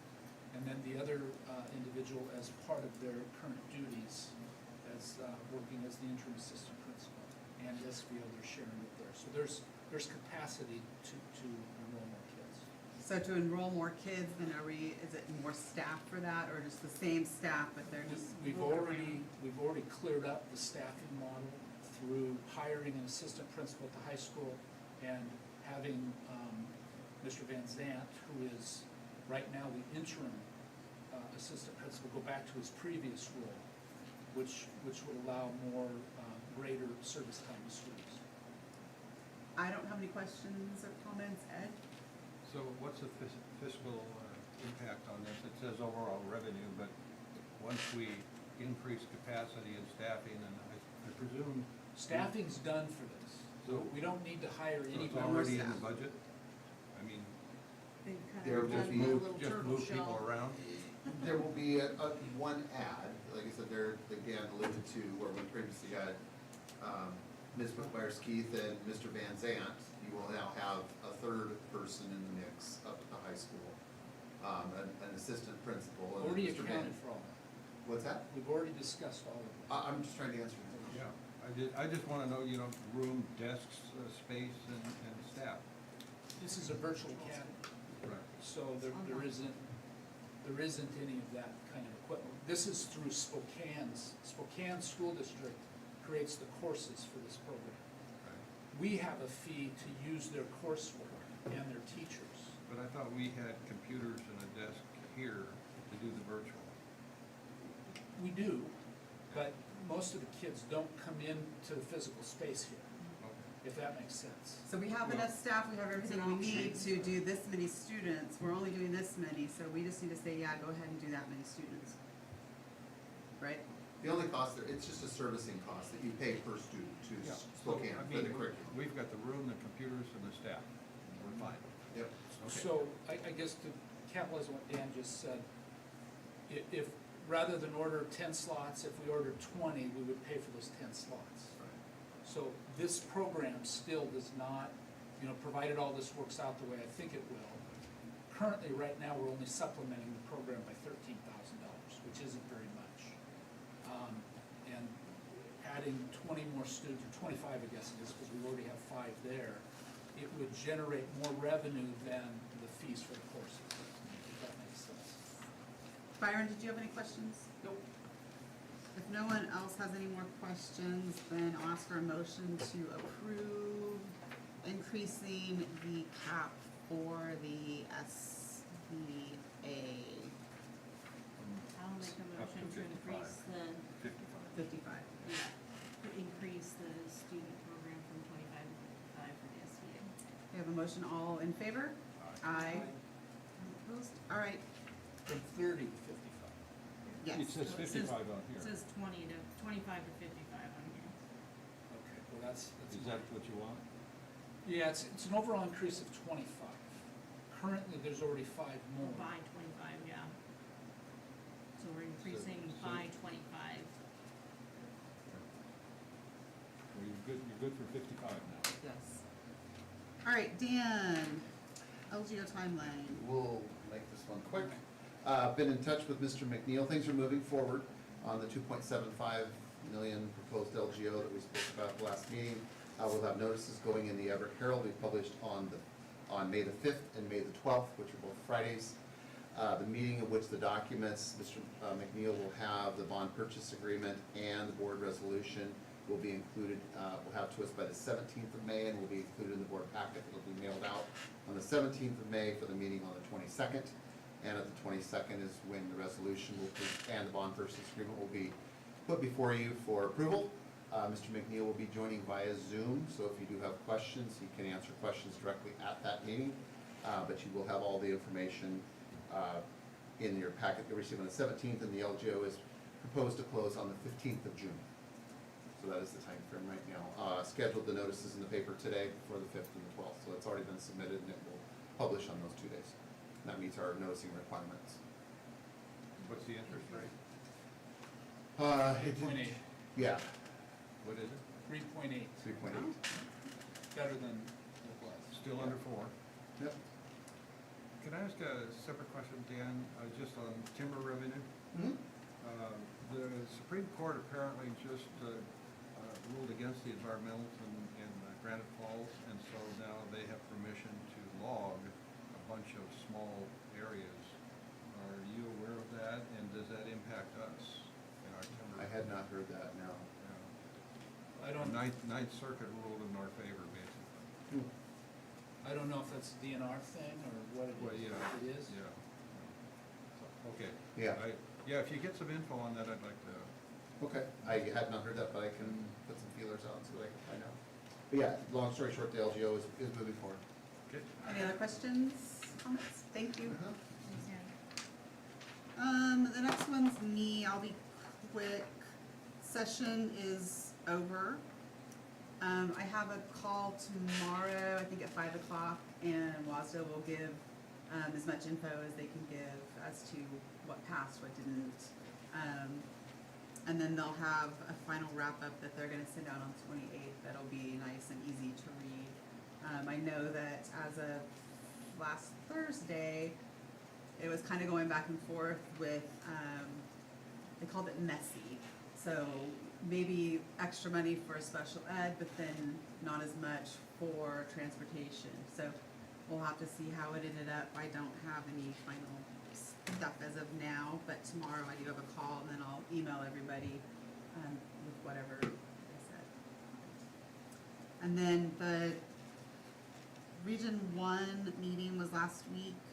I think, I don't know if I emailed you guys or not, but if not, I will. A couple of things on there. The Senate has come out with, this is Washington State Senate, a Parent Bill of Rights that basically just encompasses all of the current laws and regulations and everything that relate to parents and their students' education. And it's, I think, 70 pages, but it's something, and I sent you guys a link, but it lists all the different things that have to do with parental rights in education, and that's kind of a big topic right now. So it just lists all the things that are already there that we don't, yes. So I sent a link to that, and if we could have that on our website, I think that would be great, because then you can just direct a parent to that link, and it's just, everything is right there. I thought that was nice. There's a couple things about student representatives that we can talk about later. And I guess there's a new script that they have from WASDA that helps with like audience participation and things like that on how to word things that when they send that out, I could send that to you guys too and see if we like it and when we want to use it. Annual conference is in November. And there's also the equity training that is a legislative requirement that you need to do. You can do it virtually, but we're required to do it by the state. Dan and Russ and I already went to the first one. The other ones, there are virtual ones that you can do. It's simple, easy, not like too horrible. And I think that's it. All right, next. And I would say even if, you know, certainly the whole equity thing has got a lot of political press. Somebody has personal feelings against that, you should go check that out and just see if it's what you're being sold, you know? Because I found it to be not much to it, you know? I did talk to Carl, Carrie. yes, at, we sat together last week. Yes. And the resolution that we did, they've got 15 of them, they only needed 5. And that gets taken to the General Assembly that's later In May. this I think year. you said that in an email or something. Yeah, so that'll get sent there and then that's where it gets voted on. And one thing that he did say also was that if you have a perception of, say, what WASDA is and what they do, come and check the things out, and if you don't like it, vote to change it. So the WASDA's policies and positions are all voted on by our school boards, and so if we don't go and have a say, then we're not gonna be listened to. So I think it's important that we participate as much as we can, and then it's harder to complain about it if you have a say in it. That's it. So are we going to, is this, where do we put you guys, we're gonna go over your Florida trip? It's not on here. I thought we put it on. Did we? We can do it next time if Okay. you like, because we That's still fine. have a lot to do. It's late. So the board essential policy calendar. I don't know if you wanted to go over that. One of the sessions that I went to in Florida, they had a really, really nice spreadsheet for this, and I emailed them on Friday to see if we could get it. I think I might have should send you, but it was awesome. So Spreadsheet for what? for the board updating the policies. Oh, gotcha. Did you guys want to review the calendar of policies? Let's go ahead and go to, huh? We have it. Yeah. Let's go ahead and go to second read of policy 2145, suicide prevention. Before Dan says anything, do you guys have any questions? Because we've gone over this, what, 2 or 3 meetings now? Yeah, this is, I think, the third one. Yeah. I don't have any questions or comments. Myron, do you have anything? No. So Dan, if you don't have anything to say, we can go ahead and, Yeah, this is second reading, so unless somebody doesn't have any issues, I would recommend we move forward. so can I get a motion to move forward with? So we got, Ed, 2145. motioned, all in favor? Aye. Aye. No opposed? All right. That one's done. First read of 3530, fundraising activities involving students. That was minor changes. Yeah, not much change here, so if anybody has any questions. Also move we do the first reading then. Let's check. Any questions, Myron or Cindy? No, it's Okay. pretty minor. Then, Ed, did you get a motion? 30. Thank, Do the first reading. perfect. All in favor? Aye. No opposed, that one's good. So we've got first read of 4215, use of tobacco, nicotine products, and delivery devices. It's interesting how now you have delivery, because at first I was like, delivery devices? And then, oh yeah, delivery devices, so. Did anybody have any questions or comments on this one? Cindy or Myron, anything? Nope. Okay. So can I get a motion to approve first read of policy 4215? Thank you, Ed. All in favor? Aye. Nobody's opposed. So on the 22nd, we'll have policy 4210, dangerous weapons, and 4237, content, what is it? Contest? Better glasses, advertising and promotions. So those will be next meeting. So if I would recommend if you read through those now, then if you have any questions, ask them, and then at the next meeting, it'll be a lot easier. Superintendent's reports. I'll start out just giving you a little explanation of this and tell you what kinds of things you'll find on there. It goes back to 2017, not too much. There's a combination of a few things on here. There are whole subject area adoptions. You'll see the math, English, language arts for both middle school and high school, and those were the big purchase items that came out of the ESSER money. So thankfully, we were able to take advantage of that funding source for part of this. When you're reading through it, you'll see science kits that were related to the FOSS science and some of that we did.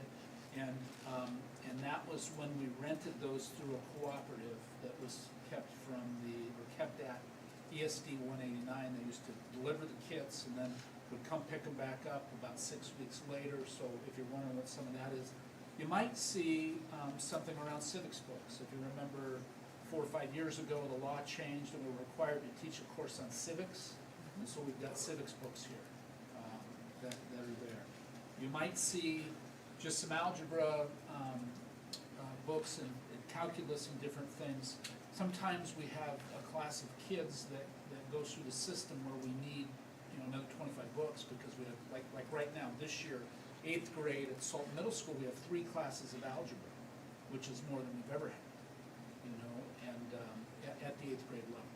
And so you don't always have enough books available for the number of kids that are in it, and obviously we want that to be more of the norm than the exception.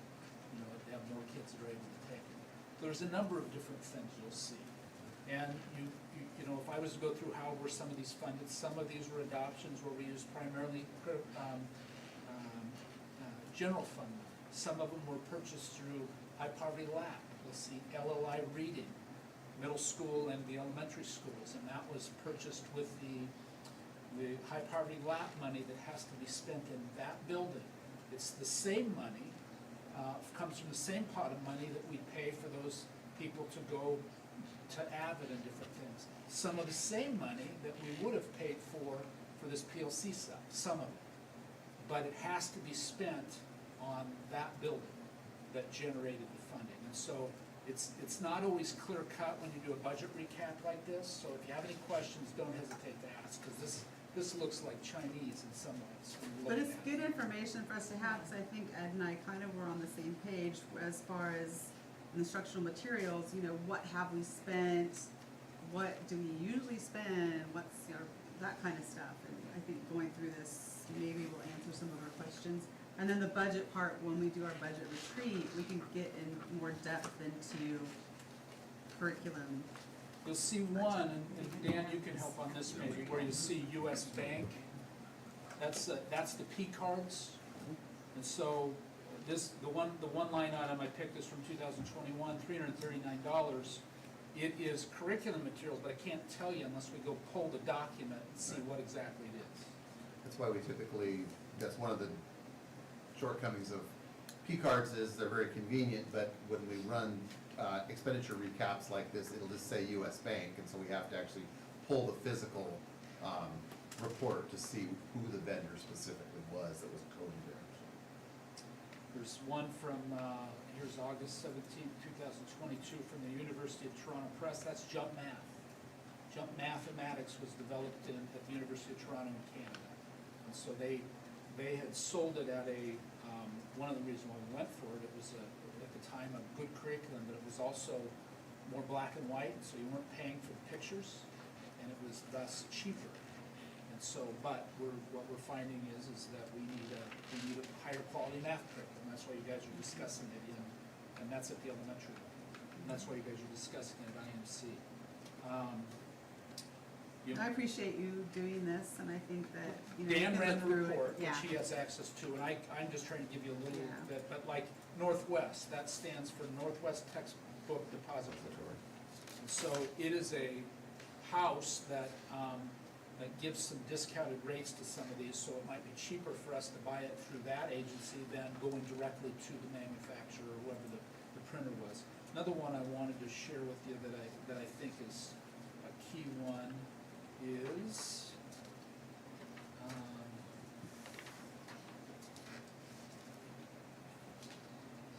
well, KCBA, so we get some stuff there. Full Ed, I think is what it is. So that is a used textbook depository, where if we, high school geometry, for example, we've got, 150 kids that need a geometry book, and we've only got 125 because we've got a big class. We don't go buy them brand new, we go find the edition at a used book textbook place. So that's what Full Ed means, is they are used textbooks. Yeah, the only thing the report doesn't do is we don't classify, all of those are coded under Object Code 5003, which is for curriculum. What we do not do is we do not break curriculum into subject matter. So I can't just run your report saying, this is everything we spent for curriculum math, this is everything we spent. We don't break it down to that level of specifics. We would have to go through and manually, piece it together. That is just everything under curriculum, regardless of subject matter, from September of 2017 through current. Anybody have any questions or? Yeah, so this is generated through our current, finance system? Yep, through Skyward, Okay, so I know it would be more work, but I'm wondering, have we ever considered tracking this the way that we're now doing our stuff with Charlie, with facilities, where everything's on a schedule but that kind of thing, where instead of having to go back and pull each one of these, but when we do it, we put it into a spreadsheet so that we have this information, a running one that goes all the time, and you never have to go back and pull them, because when you did it, you put it into this new spreadsheet, so we know what all of these are all the time, and it's a working. Mike may I was have gonna some say, of that. Mike probably has something, if not. I know he's got it yeah. on a 10-year rotation of what subject comes up what year. Cindy, we That way you could. know what each one of, There are some be. additional fields that we could use for custom subcategories yeah, into you that. could Where, like I search said, I that could way, say you could. math is 5003-0001 and science maybe 5003-0002 or something.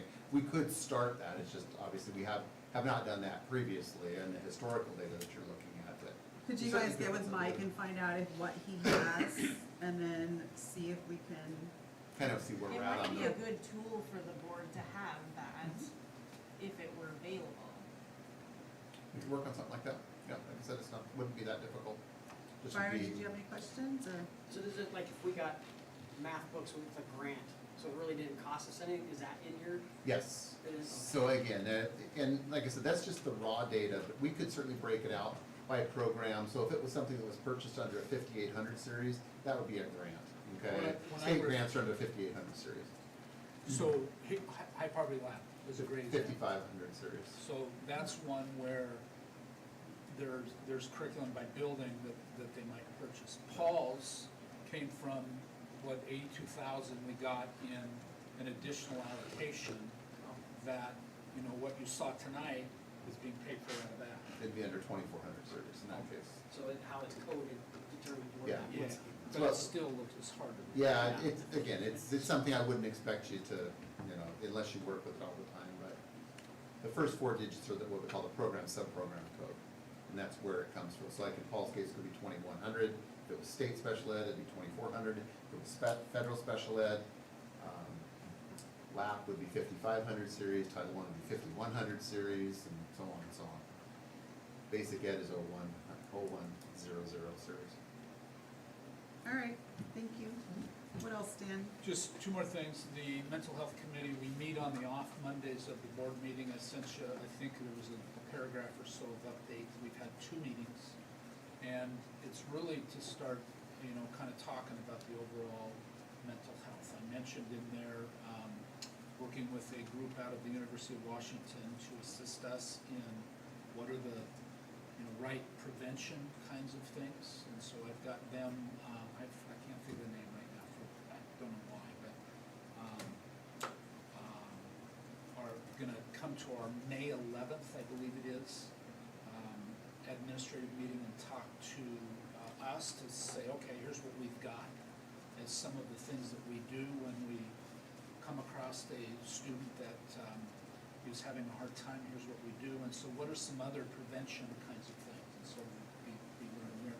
The other one that I mentioned was more for parents to make their own decisions, and that was around the Cook Center for Human Connection. It's out of Utah, I believe is where they're at. And that was a group that I came across in Florida. I sent you a link. If you have, it's a little while to watch it, but if you scrolled into it and you're saying, what's this organization this guy's bringing me? You can at least take a look at what they offer. And one of the things that I believe is intriguing about that is it allows, and we're talking about the non-cost solution right now, is that there are various courses that parents can take that we're not involved in. We just point them in the direction. And so if they have a question about self-harm or, anxiety or whatever, it's a resource that is available to families. And they can take a series of courses in there. So I think that's the one too that also has an aspect to it for community members as well as not as parents. Your community leaders. And I certainly, before we got going too deeply with them, I would bring them to the board to make sure that you guys had an idea of, what's going on. We're just, it's just a complicated deal. We talk so much about learning, and, we spend so much time with, adults and kids every day that, these are things that we have to be aware of, and we have to have strategies to be able to recognize when somebody is not doing well, or what we can do as far as pointing them in the right direction, giving resources. We can't do everything, but we spend, at least 6 hours a day with every student. And many of the adults and the world has not gotten easier, it's gotten more complicated. And in particular, the group of students that really seems to be having a difficult time are young females. So that's that. The second thing is the Citizen Facility Advisory Committee.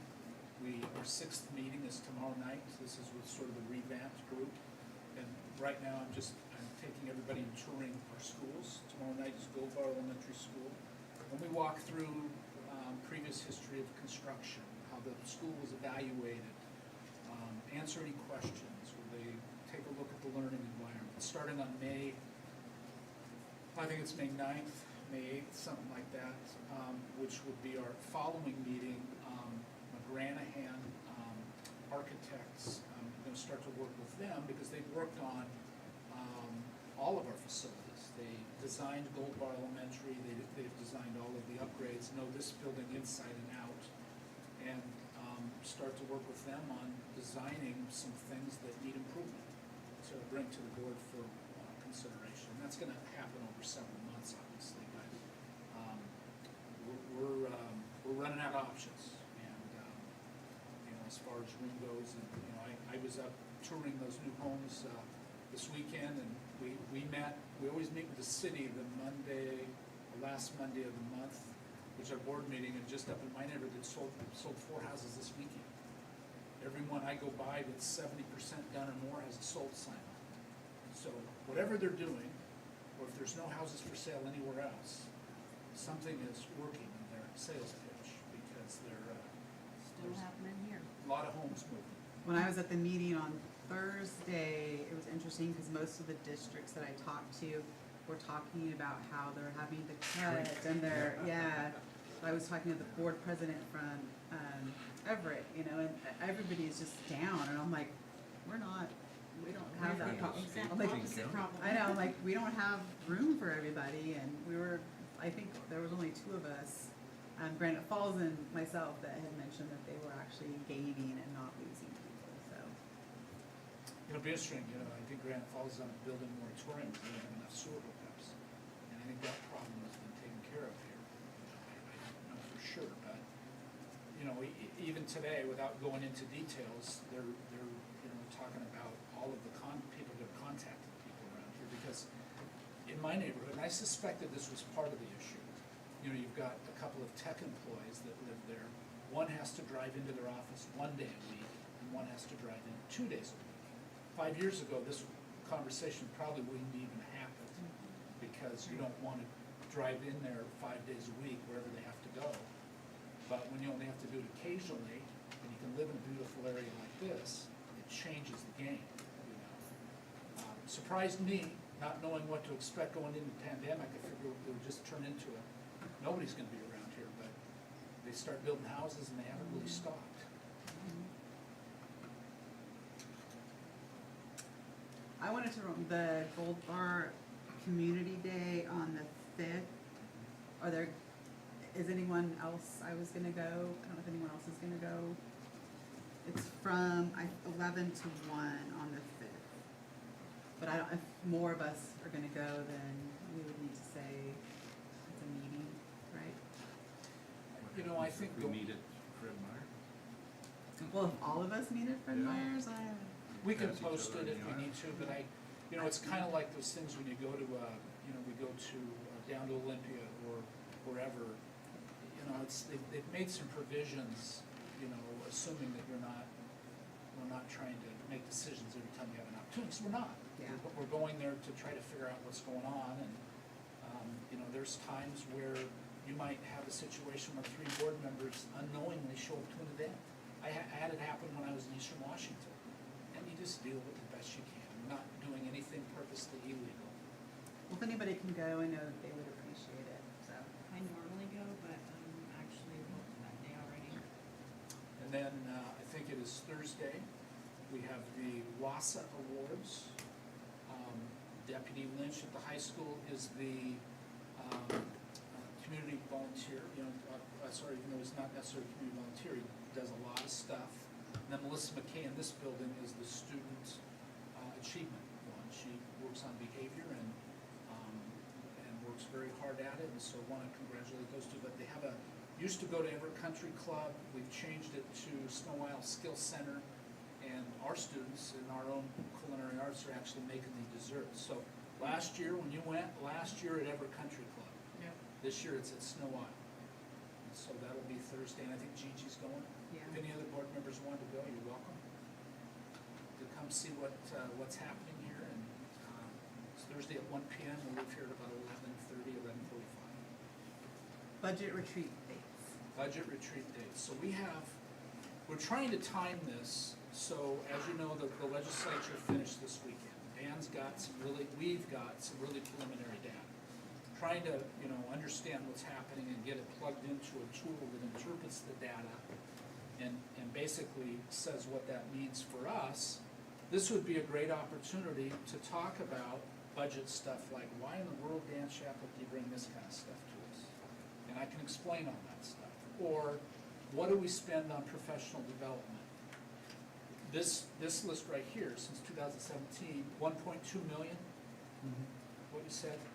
Now, that number is higher than it normally would be over that period of time, and part of that is the ESSER money, because we got English language arts at both middle school and high school, because we're required to have a curriculum piece.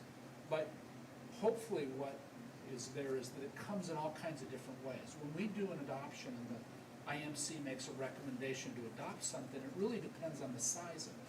If it's just for one building, we may utilize some grant money for that building because we try to maximize leverage on all the resources we have. It isn't always just general fund. Paul paid for the curriculum, K2 at this school, 3-5 at Gold Bar, out of money we didn't plan on getting. But we were able to use it to buy that curriculum. And I know we've looked for a curriculum like that for many years. So funding is always something we consider, because even when we're doing adoption, we were talking about earlier, it plays a role in everything we do. It's never not considered, because different years can mean different things. I tell Dan, every year is kind of a reorganization of our finances, where maybe that's the wrong word, but we set a budget. It usually performs better, a little bit better than then we say, so there's a little money left over, that's kind of the way you want it. You don't wanna have hundreds of thousands left over, but you need to have some left over. You don't wanna underperform. And so, when you look at those extraordinary things, this year has been a little bit more of a challenge, just because part of it is the fear you hear of all these other districts cutting, ESSER ending, and, you know, what's gonna happen with an enrollment? Well, we know declining enrollment around here pretty well. If you look at, you know, the graph that Dan puts in with there, you can see from 2009 to 2015, we were going down every single year. And we started to grow, and then it's gone up pretty substantially, at least as the legend on that graph reads. We don't know what the future's gonna hold.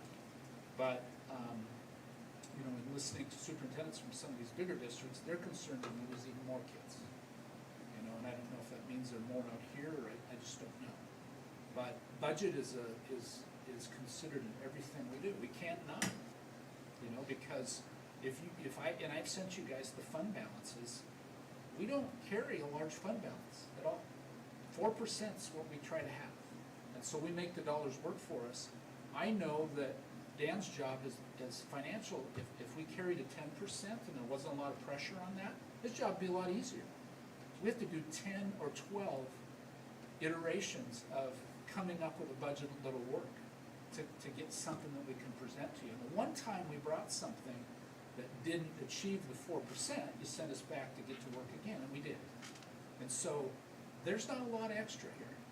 You know, I was talking to the Arlington School District. Theirs is 1 month's worth of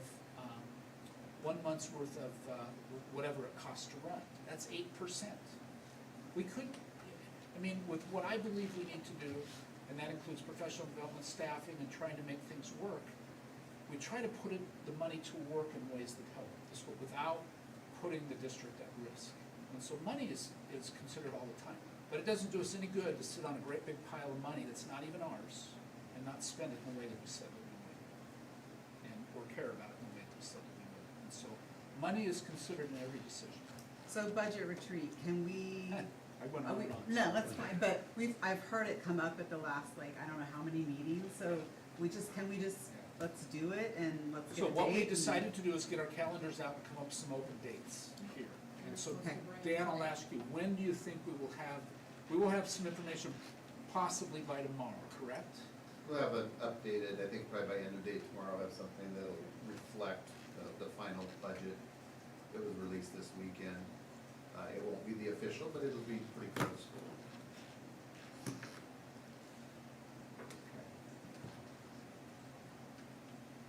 And we've done preliminary work, the frameworks are there, it's just going through it again. There's some small details that need to be cross-checked and things like that, so. So were there days that we were thinking of, or? So I think traditionally, you guys have said that Sunday afternoons is the best.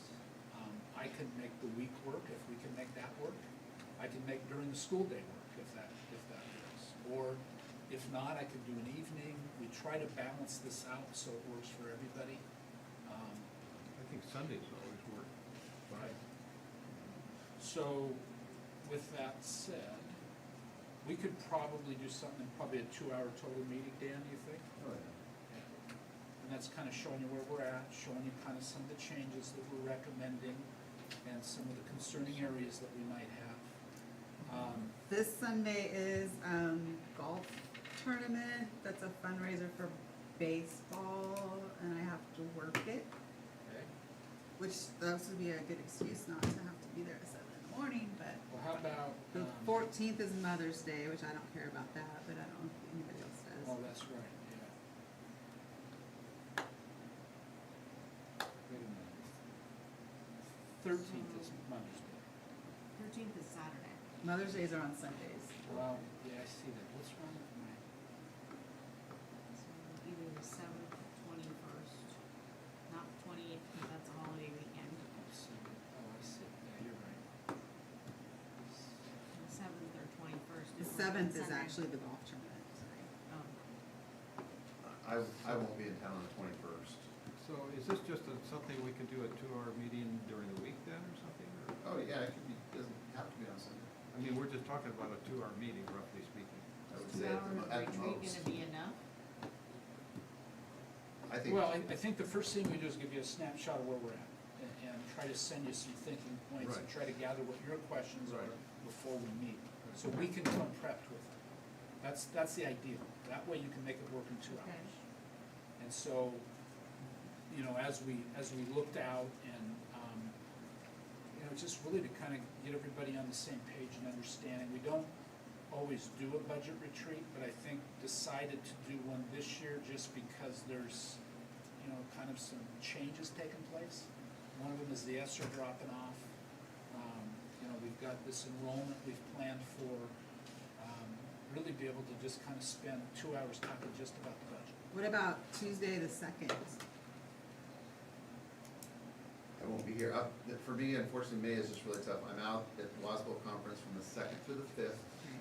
And then I am on vacation from the 16th through the 22nd. So 2 full weeks in May, I am not in the office, unfortunately. So I could do pretty much anything the week of the 8th through the 12th. What about Tuesday the 9th? That would be fine. I can do that. Ed?